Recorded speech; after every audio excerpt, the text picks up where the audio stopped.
Nyongera maaso n'okulamusaako gwe yenna eyeekumira ku Yugi Update TV nkutegeeza yonna gy'osinzira okuba ng'otuwuliriza okola kyamaanyi nnyo mukwano gwange eggwali eyo. Gw'atannaba kuba ng'osubscribinga muganda wange nkubiriza genda maaso n'okuba ng'osubscribinga ku eno channel osobole okuba nga gw'omu ku bawongedde ettaffaali ku nkyukakyuka y'eggwanga Uganda.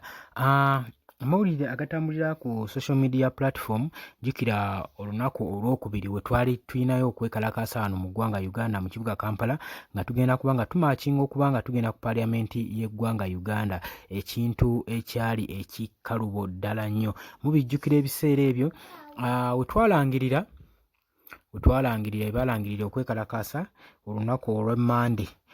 Poliisi enkoko yagikwasa mumwa n'ebanga ediployinga amagye wali eri ku kitebe kya National Unity Platform wali eri Makerere Kavule era ng'ekitebe ekyo wootuukawo oyinza olowooza nti nno Barracks bagizzizaawo. Kati amakubo gonna agaali gayingira n'agafuluma gonna agayinza okupenetratinga okutuuka ku kitebe kya National Unity Platform gaali gazibiddwa nga teri wadde na mukulembeze waakyo akkirizibwa kuyingirayo munda gwe mukwano gwange, ng'ensonga gye beekwasa nti wano babadde balinayo conference gye bagenda otutuuza egenda okuba nga ekuliramu abeekalakaasi nga bagenda kuba nga basinziiraawo nga bbeesi yaabwe okwolekera ku paliamenti y'eggwanga Uganda nga beekalakaasa olw'obuli bw'enguzi obufumbekedde mu paliamenti y'eggwanga mu Uganda ng'era bukulibwamu sipiika wa paliamenti Anita Amongo.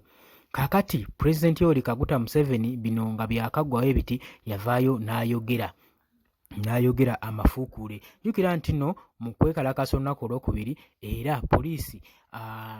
gavumenti yadiployinga ebitongole ebikuumaddembe abamilitale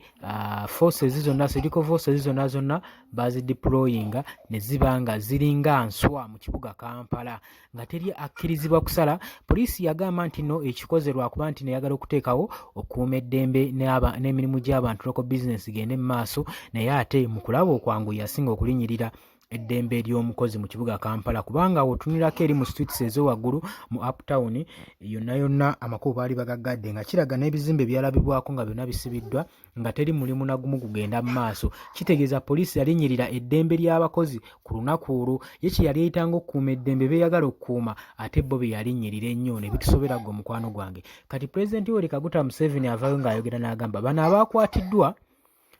atandise obbasibako amatu g'embuzi baliise nti abaakwatibwa ne poliisi nga beekalakaasa baali si bannayuganda, baali bantu abadiployingibwa okuva mu mawanga amalala okusobola okuba nga bateekawo okwekalakaasa mu ggwanga Uganda, ekintu ekitali kituufu. Ne twebuuza ffe nga bannayuganda tetusobola kulaba nti nno kino weekiti kyekigenda obubi mu ggwanga. Tulinga abatasobola kugamba balinga abagala tetusobola kulaba nti nno enguzi efumbikedde mu paliamenti era ffe tetulina busobozi busobola kuvaayo na kwekalakaasa ku nsonga eyo kwebyo biba tebigenda bulungi mu ggwanga.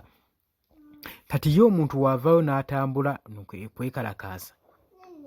nga n'ensonga bagimanyi ng'ate n'okwekalakaasa bakulangidde, nze sirabangayo okwekalakaasa kutali mu mirembe kwe balangirira, naye omuntu asitaavaayo n'alangirira okwekalakaasa kitegeeza kuli peaceful. Kitegeeza ne bannansi mwandibadde mutegeera nti bannansi balina ebibaluma. Tetwetaaga foreigner yenna kujja tugamba ku bigenda mu maaso mu ggwanga lyaffe kubanga ekigenda mu maaso mu paliamenti tukiraba, ekigenda mu maaso mu ba MP tukiraba, mu bakungu be tulonda tukiraba, enguzi tukiraba. Tunuulira ababaka abaakasibwa mu kulya enguzi. Kati gwe n'ova eri n'okola statement ng'eyo nti abaali beekalakaasa baali ba foreigner mbwe era bano balina intention ey'okkozinga obulabe ku bannayuganda. Oba okitegeera n'agamba muno era singa bano baali tebalina intention nkyamu yandibadde ye kennyini naye yeenyigira mu kwekalakaasa kuno, ye kennyini bandisimbulidde nawe wali ku State House Entebbe n'aba nga ayolekera ku paliamenti okwekalakaasa.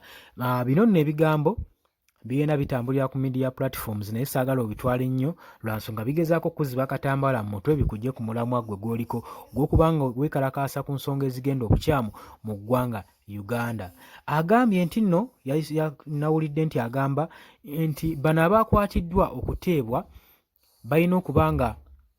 bababuulira source ani oyo abafandinga okuba nga beekalakaasa mu ggwanga Uganda bakitaddewo bagezeeko okubuzaabuza nti mu beekalakaasa temulimu munnayuganda yeekalakaasa nti abeekalakaasa bonna ku olwo olunaku baali bafolena baava mawanga g'ebweru gwe kikuleetera ekifaananyi ekigamba nti nno gwe n'oba olina ensonga ekunyigiriza togenda kusobola kuvaayo kwogera ku nsonga eyo reason being nti ojja kuba okimanyi okitadde mu mutwe nti abeekalakaasa bonna temwalimu munnayuganda n'omu kitegeeza nti baali babweru baali bava bunaayira kati gwe ojja kuba tolabawo nsonga n'emu ekuviisayo kwekalakaasa ojja kuba otya muli ojja oba olinamu fiya nti gwe onoobeera munnayuganda asoose okukwatibwa ate nga bannayuganda b'ensonga tebazeenyigiddeemu wuyo baatugamba nti nno bafolera baleme kulimba oba olina ensonga ekunyigiriza bannayuganda bonnyini baakwatibwa mu kwekalakaasa era nga n'ensonga ezibakwatibwa kubanga balwanirira eggwanga lyabwe ku nguzi esusse mu maaso egenda mu maaso mu ggwanga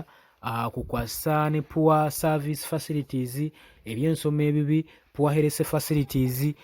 poor communication network amawalo tegaliimu ddagala ebyo byonna ebintu ojja ozoobiraba mu ggwanga nga bibaawo kitegeeza ki kitegeeza nti nno baleme kuteekawo kabali ka kwekwasa nti nno bafolena be bagenda interviewinga be bagenda ba interruptinga okwekalakaasa kwa Uganda agambye nti nno gino emirembe tugitunuulira ng'emirembe egy'aba slave trade ne colonialist byo byatandise okuleetawo mu ggwanga mu kwekalakaasa kuno naye mukwano gwange nkutegeeza nti baganda baffe bangi baakwatibwa mu nsonga eno ate nga baali beekalakaasa mu ddembe ate nga ne ssemateeka yennyini alagira okwekalakaasa singa kubanga kuli peacefully nga kwa ddembe naye abaana baakwatibwa mu nsonga ezitaliimu kubanga olunaku lwe baali bategese okwekalakaasa olunaku lwe badeployinga amagye n'ebitongole bya security ebikuuma ddembe ku bantu abatalina wadde akaso tebalina bagezaako okulumya wabula nga bakutte ebipande byabwe nga beekalakaasa kweza ensonga ezitagenda bulungi mu paliyamenti y'eggwanga Uganda naye we batyo baakwatibwa ne batwalibwa mu makomera era n'essaawa zino musibe alina kukwatibwa n'amalayo essaawa 48 naye zaayiseeko dda tewali yavuddeyo nti no baba bamutwala mu kkooti tioba bagenda musalira omusango we guti abula babakuumiddeeyo kitegeeza n'ekitongole kya Uganda Human Rights Commission nakyo tekivuddeeyo kusalira magezi nsonga eyo kulaba abaana abaakwatibwa baali beekalakasa mu nsonga ennungi ez'emirembe baaki tebabaliizinga waaki tebateebwa oba okiraba ensonga ng'eyo kati bwe buzibu bwe tulina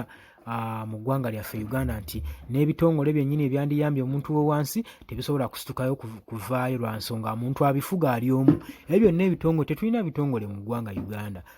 tulina ekintu kimu ekitongole ye gavumenti wayeefuga buli sekita oba okitegeera bano bali eno balya buliisi nsimbi omulimu gwabwe gwa kusasulwa tebabakkiriza kulingiriza wadde eno nti responsibility yo looloyo gy'ogenda okukola gireke gwe tula mu ofiisi ojja kusasula ekyo kye babagamba ng'obeere no ngolowooza nti giri ekitongole ekikola nja kuddukira mu kitongole bwe kitya kumba oli yayo nga kifaananyi alina sasulwa ku presentinga nti no waali naye nga actual role taliiwo mu actual sense aba taliiwo alinda bulinzi musaala gwe asobole okuba nga akusiigira ekifaananyi nti minisiti weeti weeri era egenda kuba eyamba abantu egenda kuba ekola weeti jjukira example gye nja okuwa Robert Kyagulanyi Ssentamu mu pulezidenti w'abantu yatwalayo omusango nga n'akalulu tekannatandika kali akaggwa naye omusango gwagenda okuyitibwa mu hearing nga waakayita emyaka 5 era President Robert Kyagulanyi Ssentamu n'asalawo akola atya awithdrawinga omusango ogwo ng'alabye nti nno ekitongole kya Human Rights Commission tekirina mugaso mu ggwanga Uganda tulinga abatakiinaamu era ffe tetukigonizinga nti nno mwekiri kuba bwe bakiraba nga abaana bakwatibwa munnansi abonaabona akubibwa tiyagaasi akubibwa emiggo ku nsonga nabo bennyini ze balabirako ddala ate ng'omuntu wa wansi ali mu kulwanira musolo nkozesa mbi eya public funds nga naawe kennyini okimanyi kitegeeza tetulina bitongole kale gwe mukwano gwange ali eyo eyeekumira ku Yugi Updates kutegeeza teweerabira ku subscribinga sharinga commentinga gwe mukwano gwange eyeekumira ku mayengo gano aga Yugi Updates TV tugenda kuba nga tukomawo tugenda kuba twaleeta information omulala mungi nnyo naye nga kuliko obwakedde gwe mukwano gwange ali eyo